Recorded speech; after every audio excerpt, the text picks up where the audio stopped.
Vamos con Avanti. Marta Poveda, Mario Bedoya, que van a leer unos fragmentos de Enemigo Interior.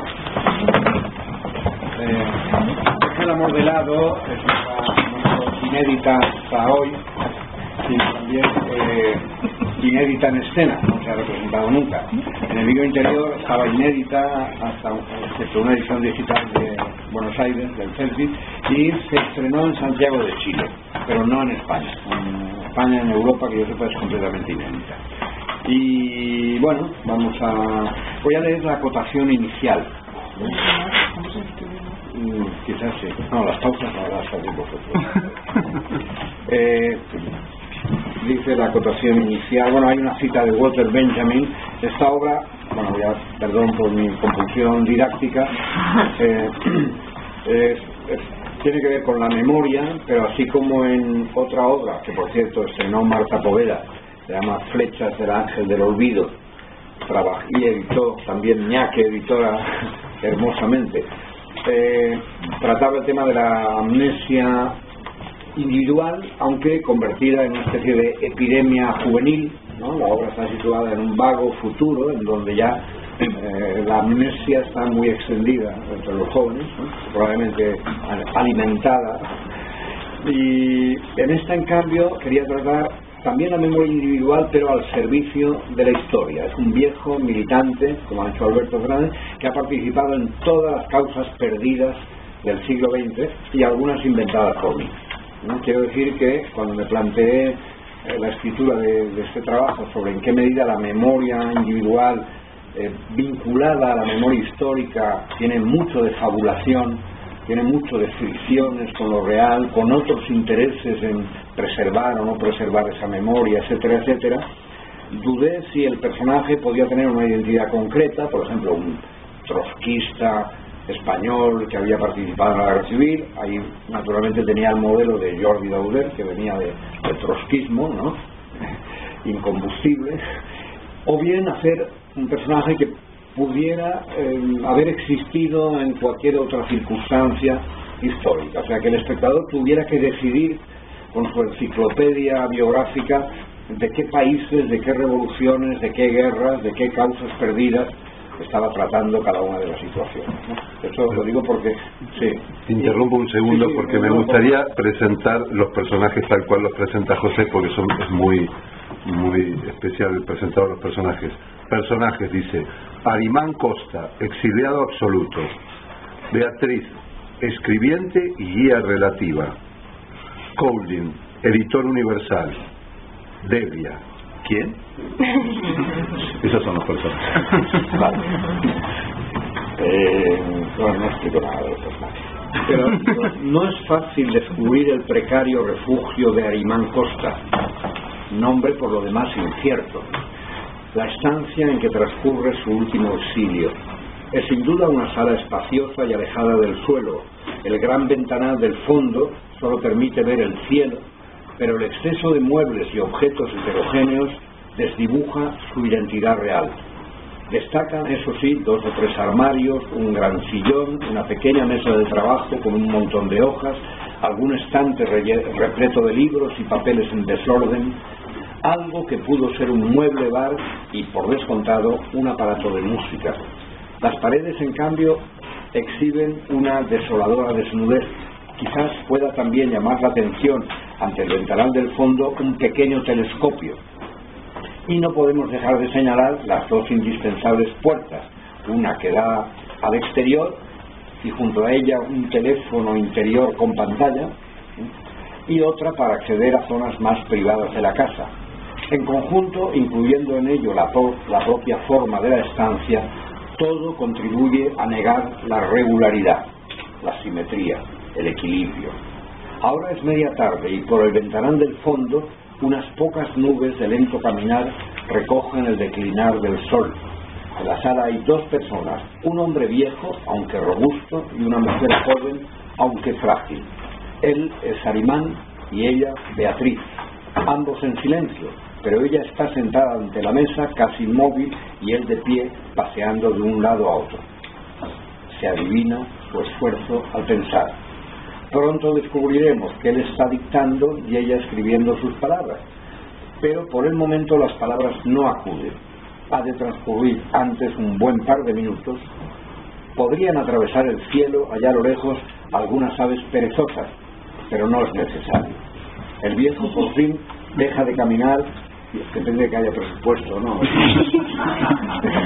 El viejo por fin deja de caminar y empieza a dictar, y el joven a escribir a mano. Y entonces empieza él intentando reconstruir un momento de su infancia, tropezando continuamente, equivocándose, bueno, y poco a poco va avanzando esa situación.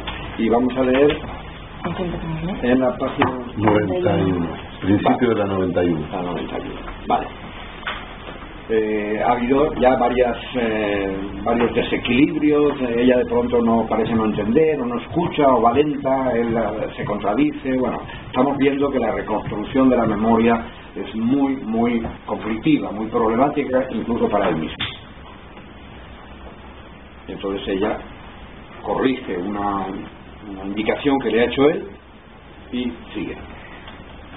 Seguimos después de internado en un reformatorio. ¿Qué reformatorio? No me internaron en ningún reformatorio. Ya, usted estaba diciendo...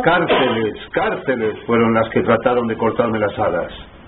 Pero eso fue luego, cuando la lucha clandestina, después de mi segundo matrimonio. Entre mis compañeros de clase, escriba. Entre el rebaño disciplinado y sumiso de mis compañeros de clase, solo Daniel pervive en mi recuerdo como una mancha de sangre sobre... No, fuera la mancha de sangre. Pervive en mi recuerdo. Punto. Era Daniel casi 2 años mayor que yo, pero su frágil salud y sus problemas familiares, no. Y la penosa situación que atravesaba su familia le hacían fracasar en los estudios. No. Fracasar no. Dificultaban sus estudios. ¿Cómo empieza la frase? Era Daniel casi 2 años mayor que yo. Y sin embargo, por su frágil salud y su penosa situación familiar, iba retrasado en los estudios. Por eso fuimos compañeros de clase, compañeros de mesa, compañeros de fila, compañeros de sueños, compañeros de lucha, compañeros de odio. No son muchos. Perdón, si me permite. Si me permito, ¿qué? No, perdón, era solo una opinión. ¿Opinión? ¿Sobre qué? Sí, ¿no le parece que hay demasiados compañeros? ¿Dónde? Aquí, esta frase. Compañeros de clase, compañeros de mesa, compañeros de fila. ¿No quedaría mejor? No, permítame. Compañeros de clase, de mesa, de fila, de sueños, de lucha, de odio. Suena mucho más fluido, ¿no le parece? De otro modo hay demasiados compañeros. Bueno, es solo una opinión. Sí, tienes razón. Un solo compañero. ¿Cómo queda? Compañeros de clase, de mesa, de fila, de sueños, de lucha, de odio. De amores. ¿Sí? Sí, escriba. De amores. Tras una primera etapa de escarceos homosexuales que muy pronto nos aburrieron, Daniel y yo nos enamoramos apasionadamente de la señorita Miriam, la profesora de latín. ¿Apasionadamente? ¿Cómo? Suena un poco convencional, ¿no le parece? Apasionadamente. ¿Sí? ¿No le parece mejor ardientemente, por ejemplo? Ardientemente, sí, tiene razón. Nos enamoramos ardientemente de la señorita Miriam, la profesora de latín, que cada martes y cada jueves nos embelesaba y nos excitaba leyendo a Cicerón con su voz ronca y sensual. Ronca y sensual. Sí, ¿no le gusta? Nos embelesaba y nos excitaba leyendo a Cicerón con su voz ronca y sensual. ¿No le gusta? No sé. Sí, ¿por qué no? Con su voz ronca y sensual. Sí, está bien, sigamos. Consciente de que la atracción que provocaba en nosotros, y no solo en nosotros, era un estímulo, era un poderoso estímulo didáctico, venía siempre a clase con vestidos ceñidos, blusas escotadas, faldas atrevidamente cortas. De modo que para mí, y supongo que también para Daniel, Cicerón ha estado siempre íntimamente asociado con la masturbación.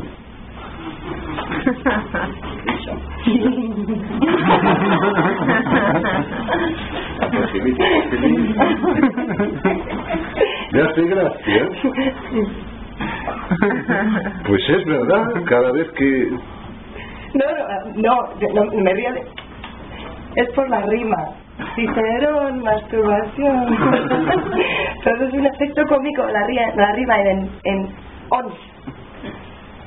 ¿Eso es lo que quiere? ¿Un efecto cómico? Sí, Cicerón, masturbación, por la rima, creo. No, porque iba a querer producir un efecto cómico. Es un simple dato objetivo. Mi vida, la vida está llena de asociaciones de esta clase, de resonancias entre... Quizás si en vez de Cicerón ponemos latín, el latín ha estado siempre íntimamente asociado con... A ver, léalo así. De modo que para mí, y supongo que también para Daniel, el latín ha estado siempre íntimamente asociado con la masturbación. No es exacto. A Plutarco, por ejemplo, nunca lo asocié con la masturbación. Ni a Virgilio, ni a Séneca. Bien. No importa. Está bien, de acuerdo. Ponga el latín y sigamos. Pero esta pasión compartida por la señorita Miriam no despertó entre Daniel y yo ninguna rivalidad. Al contrario, era algo que nos unía más todavía, como si el deseo común alimentara nuestra complicidad. Por lo tanto, cuando me vi obligado a matar a Daniel, no. Cuando años más tarde las circunstancias me impusieron el triste deber de eliminar a Daniel, no hubo en ello ningún impulso vengativo, ningún ajuste de cuentas. La predilección evidente que la señorita Miriam manifestaba por Daniel, incluso el hecho nunca probado de que lo iniciara sexualmente, no desempeñaron ningún papel, no influyeron para nada en una decisión, en una acción justiciera que la historia me impuso inevitablemente. Que la historia me impuso inexorablemente. Eso es. Inexorablemente. El tiempo va pasando, hay unas técnicas. No, lo digo para... no vamos a hacer aparecer a los otros dos personajes, el editor Colding and Colding, y el personaje es Delia, que no es un personaje real, pero no obstante lo cual dialoga con Beatriz, y bueno, está ahí. Pero sí otro pasaje de la relación, ¿no?, de Arimán con su escribiente, en donde aparece otro tipo de realidad histórica, ¿no? Y con eso, lo de los nietos de Caín, sí. Está en la página 100. Era imposible escapar. Las fuerzas regulares batían la sierra día y noche de sur a norte, y nosotros, que no éramos en realidad más que una pandilla de muchachos rebeldes y excitados, teníamos por todo armamento apenas una docena de fusiles, 3 o 4 pistolas y 2 granadas de mano que Macario y Daniel llevaban envueltas en papel de periódico. Pero sabíamos lo que estaba en juego. En el mejor de los casos, retrasar 1 o 2 días la derrota inevitable de Maldonado y los suyos. En el peor, nuestra muerte inútil, que nadie iba siquiera a recordar. Sin brújula, sin mapa, sin guías, sin nadie que supiera a ciencia cierta cómo llegar a la frontera, los nietos de Caín errábamos sin tregua por aquellas quebradas. ¿Cómo? ¿Qué es eso de los nietos de Caín? Nuestro nombre, el nombre del grupo.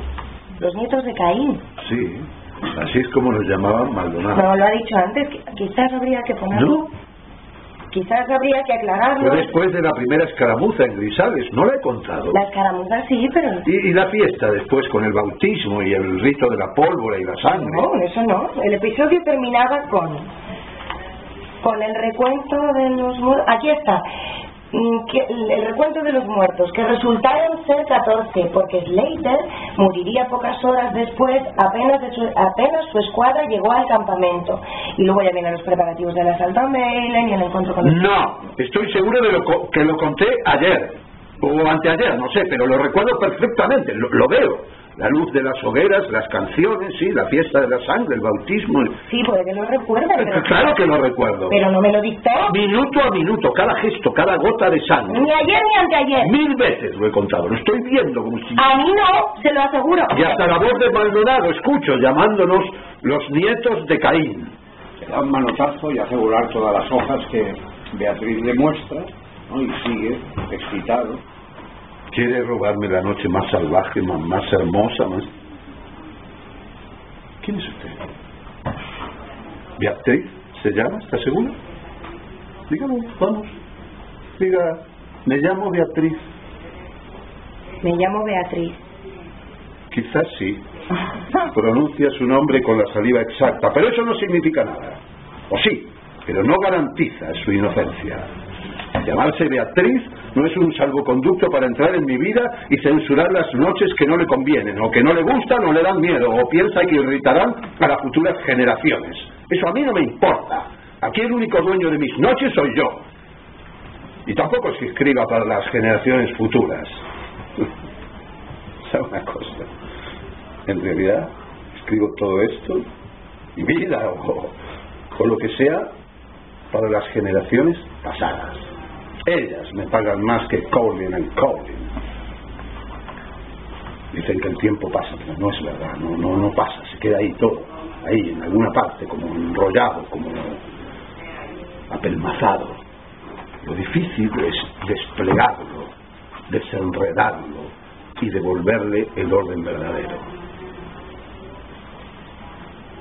Supongo que irá numerando las páginas, ¿verdad? Sí. Las generaciones pasadas son muy meticulosas con eso del orden. No soportan que cambien las cosas de sitio, que se las... Y tienen razón.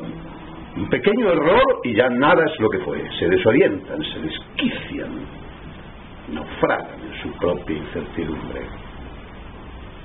¿Entiende lo que quiero decir? No. Perfecto.